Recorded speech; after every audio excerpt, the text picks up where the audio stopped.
To lead our next discussion is moderator Dinesh Ratnam, director of the CEO office of Catcha Group. A little bit about Dinesh. Dinesh provides critical support in evaluating key strategic decisions and driving execution across the group's main priorities. And joining him are panelists Regi Wahyu, Vinnie, Lauria, and Joshua Ho.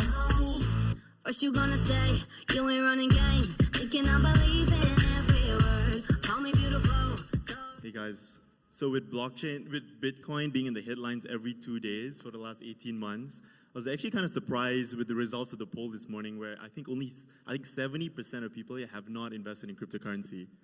So I don't know if it's because you guys don't believe it, or it's just too crazy, too complicated. So let's see if some of these guys can change your mind about it today.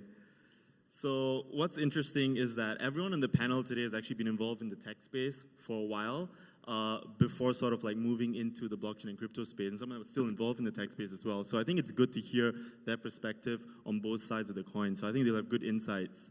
So I think why don't we kick things off by letting you guys introduce yourself, a little bit what you do in the space, but also I think it'll be interesting context for a lot of the people who haven't invested yet, so why you guys went into the space in the first place. Maybe Regi, somebody want to kick things off? Hi, I'm Regi Wahyu, founder and CEO of HARA. So what actually we are doing, we do blockchain for social impact, where we incentivize farmers and people on the villages to share their data, and in return they get a token for them to be able to get the redemption in the kiosk. And those farmers who share the data will get an access from the banks to get loan, from insurance to get the crop insurance and so forth. So far we have deployed the blockchain technology on the ground, which we already have around 10,000 farmers, and around 1,000 farmers already get a loan in East Indonesia. And it's growing very fast from the last August until today. And why I'm into the blockchain? Because there's no other choice for me to use other technology, because the nature of the blockchain help us to make it decentralized in terms of repository of the data, as well as the micro incentive mechanism that allow the token flow within the ecosystem. Vinnie, Lauria, so founder of Golden Gate Ventures, but earlier this year we launched Lunex Ventures, a $10 million crypto fund. Why did we do that? So pretty early on in the whole ICO space, a company we invested in, Omise, did a very successful coin, Omise Go, and they're doing phenomenally good things. So that was my first exposure to learning about the space. I had a whole bunch of friends that had already been in the space for a while. And then other things that we learned from that was, holy shit, as a fund, this is really difficult to invest in, and we're hitting into some roadblocks. And so then that was kind of the inspiration of Lunex. And then second, one of our portfolio companies did a very successful ICO, and that's when we realized, all right, we need to do something. And what's amazing is Lunex, it took us over a year to launch, even though that we had everything lined up. It was just to do it in the correct regulatory framework under Monetary Authority of Singapore, even opening a bank account as a fund. So, I mean, it's hard as an individual, it's harder as a corporate, and then it's really hard as a fund when you have outside investors. But we were able to do that, and so it's been a great learning path for the past year. That's a positive way of saying it's been really difficult. Hi, I'm Josh. I'm one of the founders of QCB Capital. We took a very different approach to the space, more capital markets, treating it like a traditional financial asset to be eventually mainstream. So we provide liquidity, we turn over about $1 billion a month across exchanges, provide OTC services, on-ramps and off-ramps from fiat to crypto, and we help a lot of projects with investments as well as market making. But we've been around for a couple years now, mostly focused on looking at how to make this asset a little more acceptable and mainstream in the space. Cool. So typically the internet world, and most of us are tech entrepreneurs in the room, I think we pride ourselves on finding disruptive solutions to fundamental everyday problems. So there are a bunch of skeptics of the blockchain and crypto world that say blockchain's really a solution that's trying to find a problem to solve rather than the other way around. And that's why there aren't many widely adopted practical use cases for blockchain or crypto. It'd be great to hear your thoughts on that, on like, what do you think would be a real practical use case for blockchain? And I know, Regi, you're doing some cool things with HARA, so maybe you can start with that. So by the end of the day, I'm talking to the farmers, and they are underserved and not really educated. I cannot explain in the proper way what is blockchain. So the most important thing, my experience, is actually showing the real benefit, because these people who are living in the bottom of pyramid, they really cannot get the financial access because they don't have an ID and the data available for them. Even they don't forget about a land certificate. They not even know where the land is. So with the application backed by blockchain technology, it's allowed them to capture the data and everything recorded in immutable way of database doing, where it gives kind of like authenticity of the data which banks and insurance can access for doing the verification. So for farmers, they just want to see the benefit. By sharing the data, they get the loan. For the banks, they can see the data are authentic enough, and they can do verification much more easier, and can save the cost of deployment of the loan itself.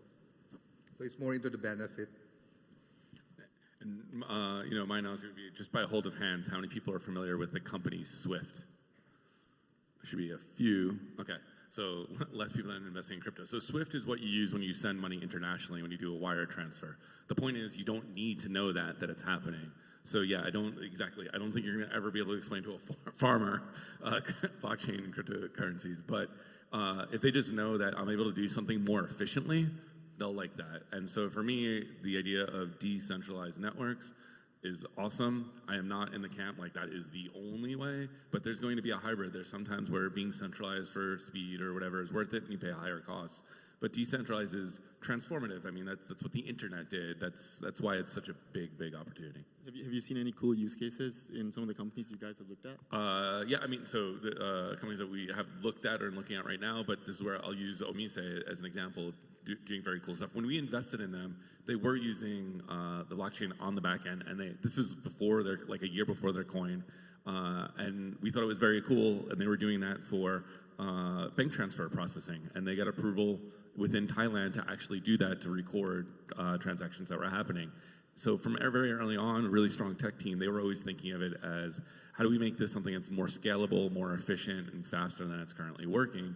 And that was one of the reasons we did an investment in them. I think the use cases are already there. They're just happening in a sort of shadow fashion, in a way that's outside of the public eye. Crypto is an extremely efficient way to move capital cross-border. I see it every single day in our OTC desk. It's an acceptable form of very efficient capital movement, and a lot of parties are using this as a more efficient way than using, money transfer services or remittance businesses.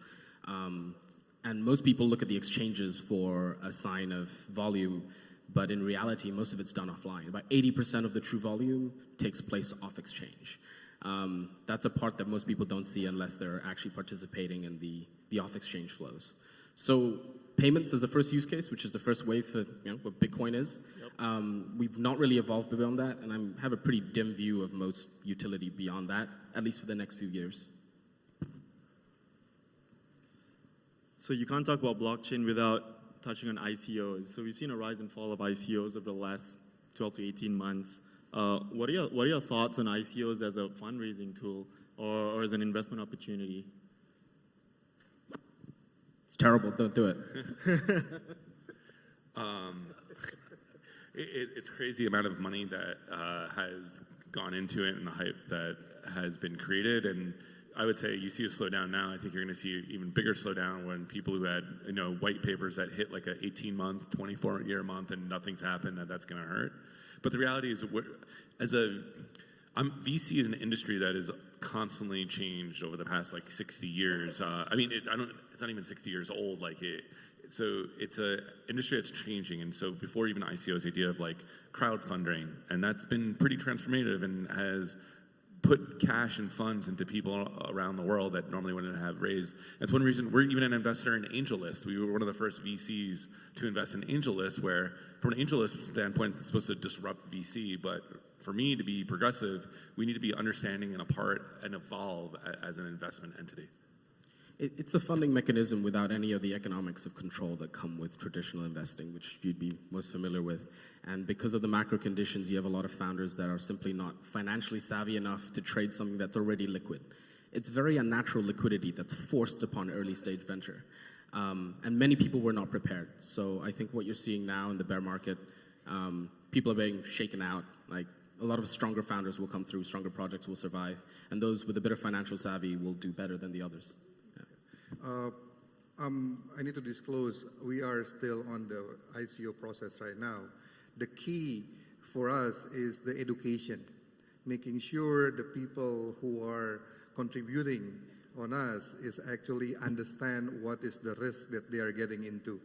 And that's number one. Number two is actually they understand what the project and the token economic really working. What is the utility function is really working? Does it really living on top of the blockchain system that already deployed and working or not? Because otherwise, if it's only on the white paper basis, it's all about dream. And what happened is actually when there's no utilization, it's only speculation game. So whenever we go to the market, we always share with people, and this is how it's supposed to be contributed by the crowd. And it's an option for the people as well in Indonesia and some other country in the world which see the progress from the technology perspective, deployment perspective, as well as a marketing.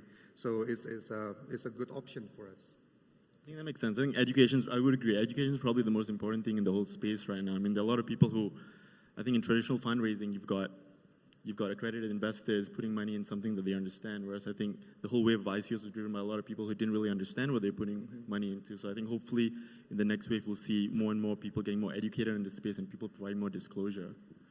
Yeah, because I would like to add on that, because I've been learning and executing this process for a while, and we are actually, I declare, we are at war in terms of ICO. Why? Because there's a lot of people coming into this space without having any credibility, any project, any clear product, any clear deployment. Even they don't have any office or team to really working on the project. And there's a lot of scam happening, and that's ruining the market, where we believe that blockchain and the digital asset is the future of this world. Speaking of disclosure and credibility, I think regulators play a huge role in providing credibility to the space.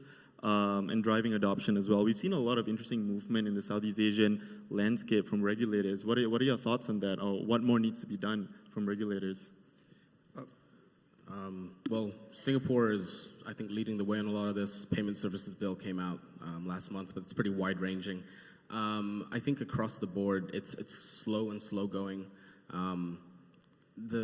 To Regi's point earlier, which is, a lot of actors coming in, it's like moths to a flame. This is an attractive way to quickly raise money for an idea, but in reality, you're trying to build the Web3 stack. That's extremely ambitious, right? This is a lot of work to be done.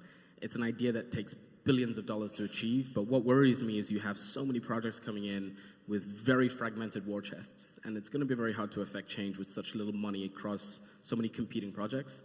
And the regulators have a big part to play in making sure that we stop a lot of the scammers coming in and taking money and then running off with it.